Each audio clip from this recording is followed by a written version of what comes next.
এটা ছোৱালী ভাল পাইছিলোঁ মই, সেই ছোৱালীটোৱে মোক ধোকা দিলে। মোক সুধিছে তোৰ হিচিয়ত কি মোক বিয়া পাতিবি। মোৰ ঘৰত চিলিণ্ডাৰ নাছিলে, গেছ নাছিলে, বনাই খুৱাব কেলৈ নাছিলে জানে নাই? সেইটো মোৰ মা বাপেক পঢ়া লিখা নহয়, মোৰ বাপেকটো পঢ়া লিখা নহয়, মোৰ মাকটো পঢ়া লিখা নহয়, ময়ো পঢ়া লিখা নহয়, মোৰ ভাই ভনীও পঢ়া লিখা নহয়। অলপ চলপ আছে যদি মোৰ ককাইক এটা আছে আৰু সিহঁতৰ লগত মই ইমান টাচিং নাই, অলপ ঘৰৰ ফেমিলিৰ লগত ইমান নাথাকে, মিলা মিলি নাই তেওঁৰ লগত। তো ইমানতে ক'ব বিচাৰোঁ, ছোৱালী ভাল পাব হ'লে নিজৰ অকাতত থাকি কিনে ছোৱালীক আৰু ভাল পাবা। আৰু নহ'লে কোনোদিন এটা ছোৱালীৰ কাৰণে নিজৰ জীৱন হেৰাব লাগিব, হ'লে নিজৰ জীৱনটো হেৰাব লাগিব। কিহৰ কাৰণে জানা?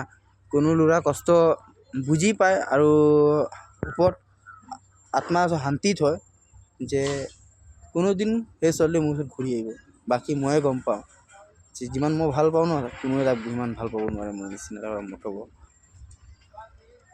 তো এটা বস্তু আছে, এইটো মই ক'ব বিচাৰিছোঁ। ঠিক আছে, মই এইটো ভিডিঅ' কাটি কেনে বেলেগ ভিডিঅ' কৈ আছোঁ দেই, বাই।